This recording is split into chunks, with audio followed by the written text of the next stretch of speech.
Now to another debate over where and how we work. This week, Marissa Mayer, CEO of the tech giant Yahoo, announced the company will stop its employees from working at home.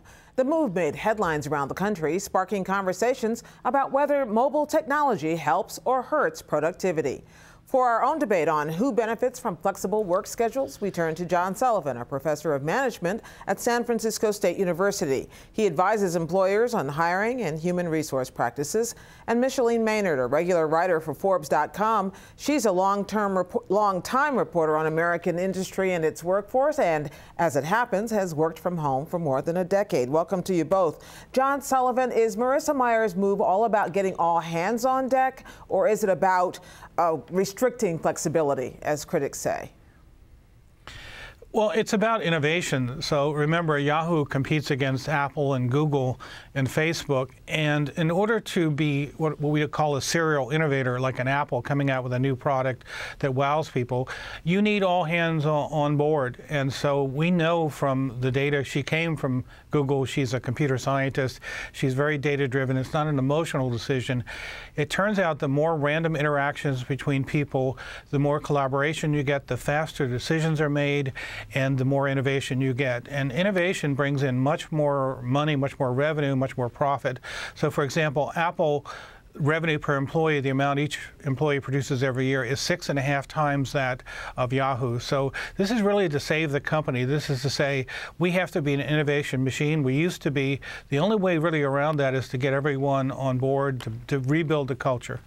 Mickey Maynard, is this about innovation? Is this about having all hands on deck? Is it impossible to have all hands on deck if everybody's not there? Well, Gwen, there's a crisis at Yahoo. Marissa Mayer is the 5th CEO in 5 years. As Professor Sullivan said, Apple is cleaning everybody's clock in Silicon Valley. But it's a cultural issue. When I visited Silicon Valley, when I was a Hoover Fellow at Stanford last fall, I saw all kinds of people with laptops all over the place in Palo Alto, and they weren't just sipping coffee and having conversations. They were innovating. They were doing their jobs. And so while we say work from home, I sort of think of it as work remotely, meaning you're not sitting in a cubicle staring at a screen. You're out someplace where you can be creative and do your work. You know, telecommuting is not new, Mickey Maynard. Why are we having this argument now? Well, it's a very interesting argument right now because in the stories that I've done for Forbes.com, the reaction to them was really vehement in both directions. There were people who think of working at home as slackers, sitting around in your bunny slippers and your pajamas and, you know, cooking casseroles at lunch instead of doing your work. And then the folks who work from home say, hey, look, I'm online from 6:30 in the morning. Maybe I feed the kids, but then I go back online at night. So you're really getting 16, 18 hours of work out of me. John Sullivan, how do you measure the innate value of socialization in order to create productivity? How do you know that that works?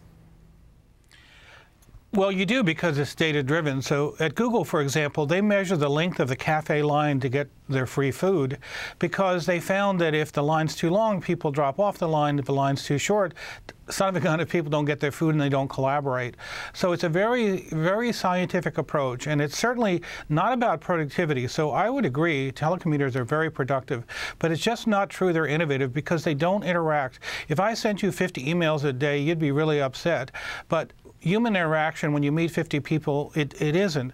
So there's plenty of data of this, and certainly because she's from Google, the CFO responded to Google's approach to working at home. They said, well, how many telecommuters would you like? And his answer was as few as possible. So this is not a productivity issue, it's an innovation issue.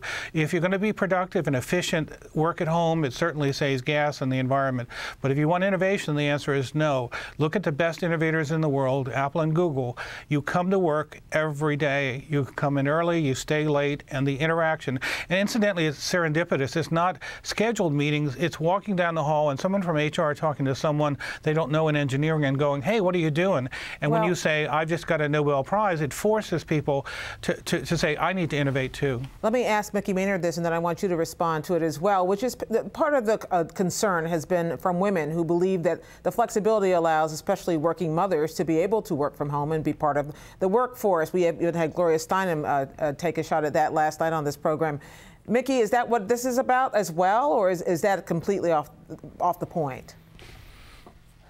You know, I was reading a lot of comments about this, and I'm trying to stay kind of in the middle about it for what Ms. Mayer's motivations are, but people are saying this is a way to get us to quit. This is a way to cut jobs. This is a layoff by telling us to come into the office. I mean, first of all, I thought that this working from home battle was done. I thought this was something that 10 or 12 years ago everybody got kind of comfortable with, but you know, it is a tough economy, and there are a certain number of jobs out there, and employers can say, look, I want to see you, I want you to know that you're at your desk, but folks also would say, look, I might be at my desk, I might be playing solitaire, and those meetings that you want me to participate in, you know, those are time killers, and I am much better off in an environment of my choosing. I will come into the office, I will do off-sites, I will Skype with you, I can see you, you know, on my computer screen, I can interact with you on a conference bridge. So just sitting in a room together, I've sat in a lot of silent rooms where we were supposed to be innovating and nobody had any ideas, and we broke up and went and got some ideas and came back. John Sullivan, does it disproportionately affect women in the workplace? No, the average telecommuter is actually a 40-year-old male. So, you know, what it affects is the shareholders have children, the shareholders have grandparents. This is about money. This company is not going to survive unless it gets back to serial innovation mode. So the answer is no. This is about data, and Mickey's wrong. Most firms do it well. They do telecommuting. These are 5 firms that have to be serial commuters. You're competing against Apple. It's a machine. Google the same way. So they have no choice. And by the way, Yahoo knows how to lay off people. They have done it 5 times in the last 4 years or whatever. It's not a way to avoid layoffs. It's a way to save the company. And the stock is at $20. Apple's and Google's at $800. The answer is no. If that stock goes up to $800, everyone, women included, will be treated better. They'll have a secure job and they'll be rich. That's what this is about. I have to ask you both a final question, and I have to ask you to keep it brief. Is this a trend that we're seeing? Is this Yahoo unique, Mickey Maynard, or are they an outlier? The reaction to Yahoo will tell what happens with this issue. I happen to believe that Yahoo will have to modify this policy because they have upset the apple cart, no pun intended. John Sullivan? Every comment you see is not from a Yahoo employee. No, they're not going to modify this. And no, it's not a trend. This is only for serial innovators. There's 5, 6 firms in the world that need to innovate like this. No, it is not a trend. Okay, John Sullivan of San Francisco State University, Mickey Maynard, Forbes.com. Thank you both very much.